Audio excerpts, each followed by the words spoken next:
that she was amazingly prophetic about future events. Wow.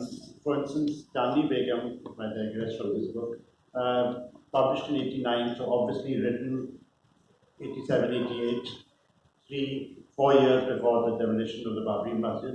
But she almost forecast that by bringing that a similar situation in the plot. And then she discusses an issue which was being discussed by the Supreme Court this year as to who does land originally belong to.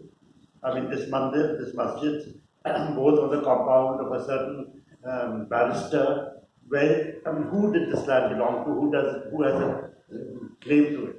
And the same she does in this. I was reading it last night about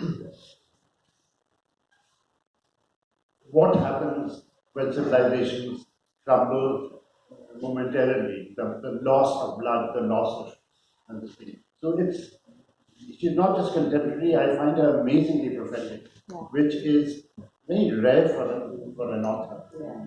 I mean, so there is a mixture where she's trying to be contemporary, but her work is automatically prophetic. Right. Sorry. Hold the mic. Yes, okay. My question to you, Salisa, what made you think about translating Safina al-Hamidin? This is particularly because this is one of her less known works, comparatively. If I may mention it, these two books, this project of translating QURRATULAIN HYDER'S started with Sanatkada, our conversation when Ritu was here last time, and that's where I was lucky enough to get the chance to do Chandni Begum. Once that was finished, we discussed another book, and my automatic, this thing was Gardishe Range Chaman, which is a book about 1858, upper caste women and what happens to them post the uprising of 1858. But Ritu said that A, it was a very long novel, and B, she suggested Safina al-Hamidin because it was a novel just preceding Darya, and it was important to know what was going on in her mind before she wrote her magnum opus. Her first novel had been translated, her third novel had been translated by her, the second one hadn't been.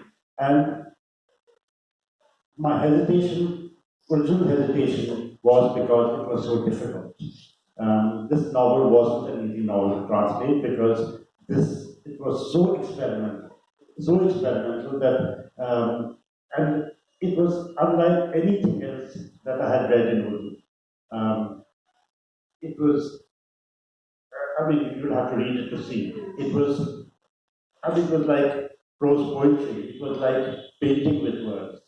It was, you couldn't predict where a chapter was going. There was no linear narrative. People were speaking to themselves, people were speaking to each other, and you didn't know what was happening. You had to figure it out yourself. And most important, the most interesting thing about this book was that she figured herself. She put herself in there as a character. Her parents, herself, and interestingly, she's both a narrator and a character. So she could go from the first person to the third person seamlessly. And you have to be, and I think the readers have to be very careful to be able to decipher this text, to be able to really appreciate it. Yeah.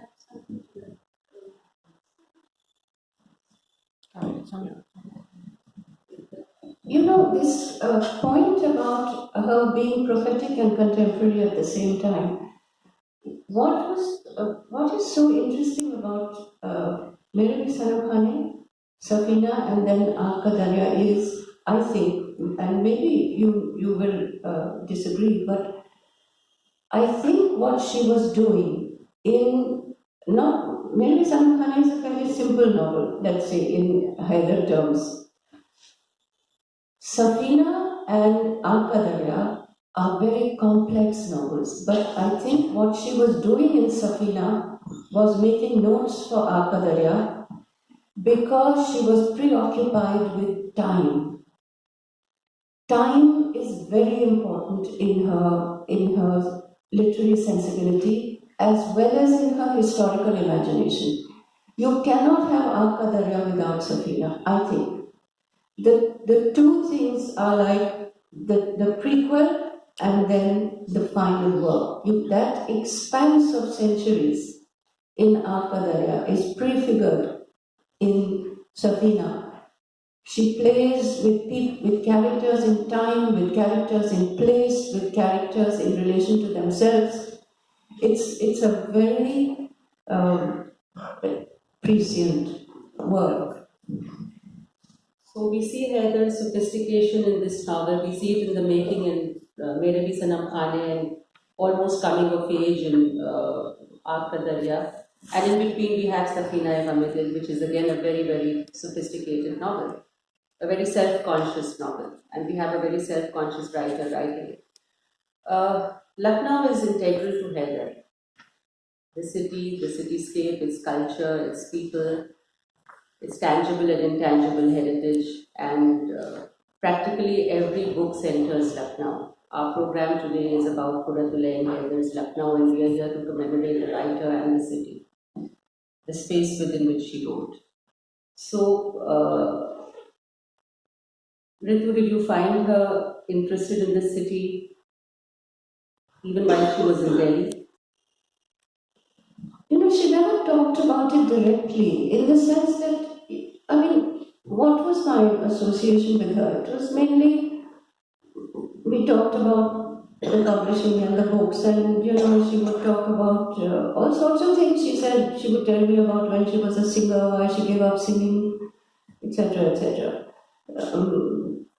Occasionally I would ask her about her spiritual sort of, tendencies, not more than tendencies. And it would just be casual conversation in the middle of it. She'd say, "Acha, meri fancy dress party pe aana, fancy dress pehen ke aana," things like that. She kept coming back to Lucknow also. Every now and then she would talk about Lucknow, but I think that her, how should I put it?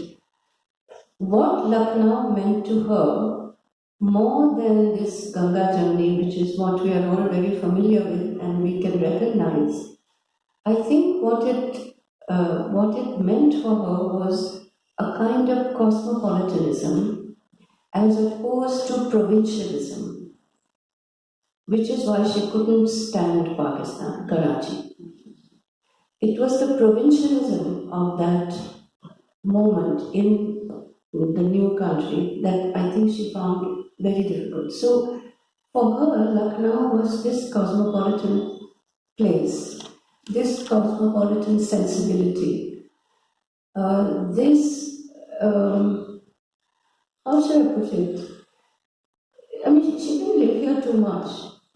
And let's not forget that when she came back, she went to Bombay, not to Lucknow. Bombay was that cosmopolitanism as well.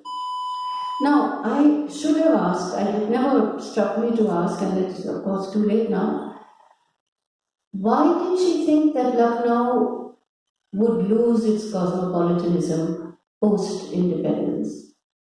What was it? Was it a concern for her? Or was it that as a woman alone, although she had no idea that she would remain alone, was it that Bombay offered more independence? Perhaps. Offered a job, offered a community of equally cosmopolitan writers, among whom she could develop. I don't know. It's a question. It was both Bombay and Delhi which offered that, and Lucknow didn't. And if you look at these two novels, Safina-e-Ghamidin, which is in Lucknow, and then a few years in Pakistan, in Karachi, and then Chandni Begum, which begins 1947 and ends in 1988, and she talks about a certain decline, in Lucknow, the characters become much more superficial, and their concerns become building towers, building high rises, and a certain injustice. I mean, she talks about the injustice and unfairness of society in all the novels, but in Charlie Begum, you can see the contrast of what has happened to Lucknow. But more than that, apart from cosmopolitanism, I think Lucknow, in a microcosm, it represented civilization of India to her also. Yeah. It represented all those things that she saw in the larger civilization, particularly in the pre-47 Lucknow. Yes, the Indo-Muslim cultural heritage to which she belonged was very, very dear to her. And I think perhaps after partition, she felt that she was losing out, or the country was losing out, and particularly Lucknow was losing out on this. And she's extremely concerned about it in Mere Bhi Sanam Khane, in Safina It wasn't just the Indo-Muslim heritage in India. She is, I mean, she's the heritage, she sourced world civilization. The amount of reading she has done as a young girl, if you see this, I mean, it's unbelievable the names that spring up, and particularly in Urdu, and trying to translate them into English wasn't easy, German and French and all in all her works. That she is not just limited to an Hindu, Muslim, Lucknow culture. She is also sourcing world history and heritage. And at a certain point of time, Lucknow was able to do it. For instance, I mean, you don't hear about IT college, but you hear so much about IT college in her work. Because at a certain point of time, pre-47, IP represented something that no other college represented, simply because it was an American run, this thing, and not a British institution. So both Lucknow University and IT college were more than just Indo-Muslim heritage. In fact, I've always felt that this Ganga Jamni really limits her. It was a political choice, not just a cultural syncretism. I think for her that Ganga Jamni represented a political desirability, that you could not actually de-link this in civilizational terms. So it was a political choice, and that is why I feel her characters are so interesting. They are so vibrant because they are exercising, they are representing, they are sort of displaying that political self. Talking about politics, the progressive writers movement was indigenous to Lucknow, and she kept herself non-aligned, deliberately non-aligned. How do we find this, in Safina perhaps? Or in Gandhi Begum? Yeah, the criticism that the progressives had against her was, part of it was that she's elitist, that she's feudal, that she's too sympathetic to certain feudal values and to her past and everything. But I think Heather, as we've talked about, is too independent. And she saw the contradictions in the lives of the progressives. And she doesn't shy away from pointing it out in these contradictions and these hypocrisies in certain progressive positions. Secondly, she was far more critical and fighting about her own class and her own background than the progressives could ever be. I think her business of staying away from progressives is because she could never be a part of the herd. She had to be independent, and I don't see that as a deliberate political position. I just see her wanting to make her own political positions at any given point of time. I would agree. I agree. I also find that, I don't know, we never talked about it too much, but I never ever heard her comment, let's say on Chuptai, the way that, Chuptai's comments on any Aka became currency among the progressives. I really never heard her talking about any of them with any kind of disparagement or or, she wasn't faulting them for being progressive. She wasn't faulting them for towing the line. She wasn't faulting them for not having an independent position. So that's what I mean. The terms on which she was castigated were never her terms. Yeah. And here in this thing, one of her clearly idols in growing up is Pandey Bhai, Satyartha, who is one of the leaders of the progressives, and she is idolizing him in this. At every point when he's arrested, the characters all go into depression, etc. I mean, Pandey Bhai is almost a landmark. I mean, everyone's using him as a hero. But I also think that in literary terms, none of them was doing what she's doing. How could she find a literary community when she was doing the kind of experimenting in modernism that none of them was doing? They were all realists. All realists. What she was doing was forging a completely different idiom. So where was the meeting ground in literary terms with the progressives? She was an iconoclast. She was on her own. So obviously her literary horizon extended much beyond Urdu, much beyond the country. So that is one of the reasons why her sources were elsewhere. But Safina was written decades before Marquez. Stream of consciousness, it was, well, I suppose Woolf was there, and she would always say to me, when Aapka Darya, we were doing the blurb for Aapka Darya, she said, Dekho, usko transmigration bilkul nahi kehna. This characters recurring over the centuries. She said, ye reincarnation nahi hai, aur ye Virginia Woolf bhi nahi hai. But the stream of consciousness in Safina is as brilliant as Virginia Woolf. But when was Woolf writing? 30s. Okay. And then there's the magic realism. I mean, so before her time, suddenly, you wonder what's happening. And so, the experiment. I think she was far ahead of the progressive in literary terms. No doubt. Absolutely. She was much, much bigger than them. She was thinking on completely different planes by comparison with them. And as you said, they were realists and she was not. She was experimental, she was modernist, she was, in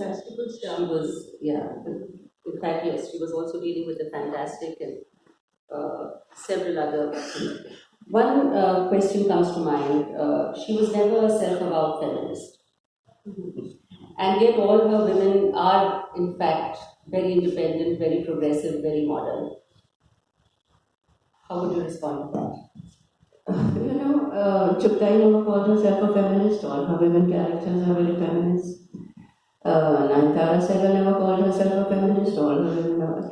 These are our terms. I mean, these are terms we are using now, and there are many, many writers, even today, who don't say they are feminists because they choose not to have a label. I think in Anyapa's case, she wanted no labels. No progressive, not feminist, not liberal, not socialist, not communist, not Fabian, none of those. I mean, even though her politics was extremely eclectic, I think. You see it in the books, the politics is very eclectic. I don't think she was interested in any labels. And my own view is that the women in her novels are what they are because of what she is, because of what she was. And I remember asking her once, I said, Anyaba, why don't you write your autobiography? She said, wo to likh chuki. I said, kaise likh chuki? She said, Kare Jahan. I said, no, that is not your autobiography. She said, Are, who's interested now? I said, there's a whole universe that is interested. She said, no, chodo.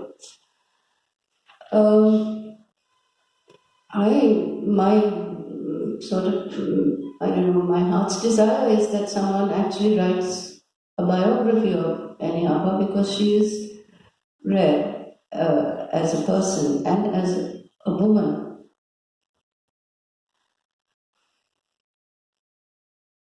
Why are all her female characters unattached? What is this? What was this sort of? How did this happen? In none of her books are the women other than themselves, other than independent. They are not. They have brothers. The brother is a very important person in the novels, and they have friends. Male and female, both. And both are important, but they are all unattached. This was her radicalism. I think this is her feminism, not the label that we might attach to her.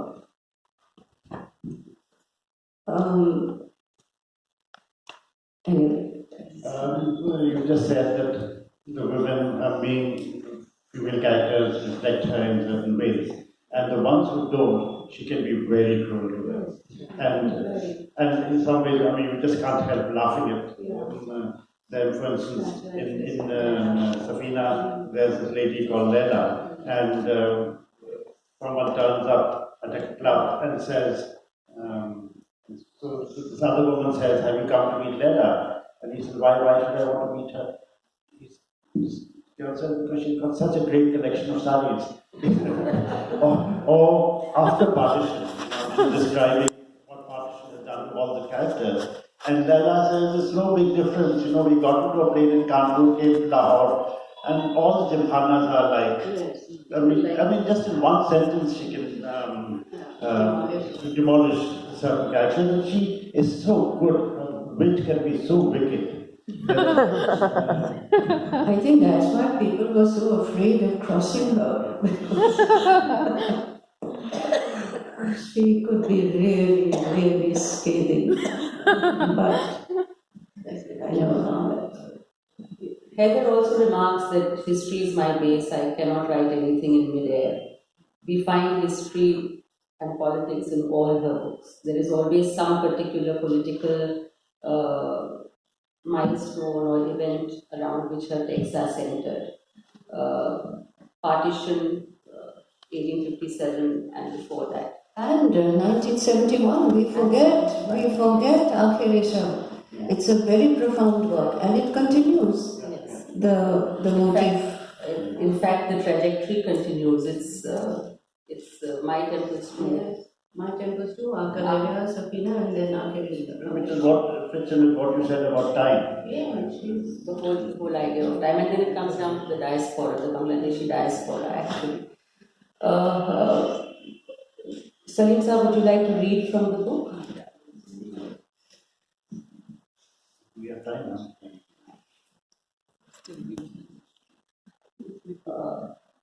We can do that for 5 minutes and then we open up. Okay. After this reading, we open up the session to the audience. If you have questions, we'll be.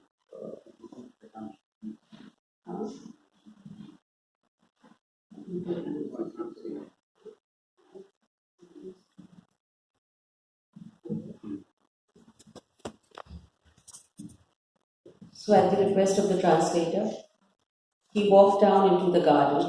On the other side of the swimming pool, bright lights were blazing in Sayyid Ali Zahir's house. At this time on the floor, Banne Bhai, the author of Angare, was probably discussing his new book, London Ki Ek Raat. Beyond the trees at Atya's place, Ratna was playing Wagner's Carnival. Atya Hussain. I mean, Okay. you don't mind if I... Yes, of course, you must. I've chosen You this must. only because this is a description of Lucknow at that point of time when Yeah. the story begins. Yeah. Beyond the trees at Atya's place, Ratna was playing Wagner's Carnival. In a studio of the art school hidden by Ashoka trees, Kashmir was busy painting a Meenakari portrait. Across the river on 21 Faizabad Road, you can see 21 Faizabad Road today. It stands as it is. On 21 Faizabad Road, everyone had returned from Ghazipur and Dehradun, and in the back veranda, Stella Abbasi, that's about her cosmopolitanism. Back in the back veranda, Stella Abbasi, along with other female relatives, was singing Horis. Holy may be burned today or tomorrow, but now, my love, will I come to your rooftop, it is pouring rain. These were the sort of people who, just to create the right atmosphere, held dinner parties with candles burning in silver holders and spent the night discussing a single couplet of Ghalib or Naseem. This was the new Lucknow. But beyond the iron bridge, the Lucknow of Hasana-e-Azad, Mirza Ruswa, and Awadh Kanj was still alive. Opium-eaters gathered in Nakhas and spun long tales. Mussolini's conquest of Addis Ababa was discussed. Whale and kite flights were held. Kite fights were held. There was sadness and disillusionment in their lives, but they were cheerful people who, despite their misery, tried to help others. They lived their lives reciting Kabir and Anis, and even on their deathbeds, used to donate and tend. Comparisons between different schools of singing or performance and poetry readings became a matter of life and death. The magic of Hasana-e-Azad was alive, and the Begum still used its smelling of rain and henna. In the evenings on the shady roads of Sikandar Bagh and Hazratganj, the British came out on horseback. A little more. New Lucknow had emerged painlessly after the First Great War. Literary turmoil, political trials of strength, religious conflicts began and ended in this land. In the literary circles, Miranis was acknowledged as the great master, with little attention paid to Iqbal. It was here that the progressive writers' movement first set a spark to the straw. Uday Shankar and innovations in Indian dance were debated. Apart from South India, Marist College was now the country's biggest music center. A handful of families dominated the social landscape of the upper crust. Their sons went to study abroad and sometimes came back with French or German wives. No one went to America, except for Dr. Sayyid Hussain. A couple of boring girls went to Leeds and came back with diplomas in education, and the Illustrated Weekly of India published their pictures. Much later, she was to work with the Illustrated Weekly. Membership of the Chatar Manzil Club was a status symbol. There were bright halos around the heads of English governors and their wives. The Indian Civil Service and Indian Police were glamorous jobs. Life in the Indian Police Service was considered particularly romantic. Horses, hunting, dacoits, and Hindu-Muslim riots. The army had a few young Indian officers educated at Dehradun or Sandhurst. Among actresses, Greta Garbo, films about Jess James, and Harindranath Chattopadhyay's English poems were appreciated. Educational standards were high. Isabella Thorburn, with its facade of Greek columns, only admitted carefully selected girls into its halls. A few were enrolled in the university, all of them very bright. Students were in awe of their professors. That's it. Thank you.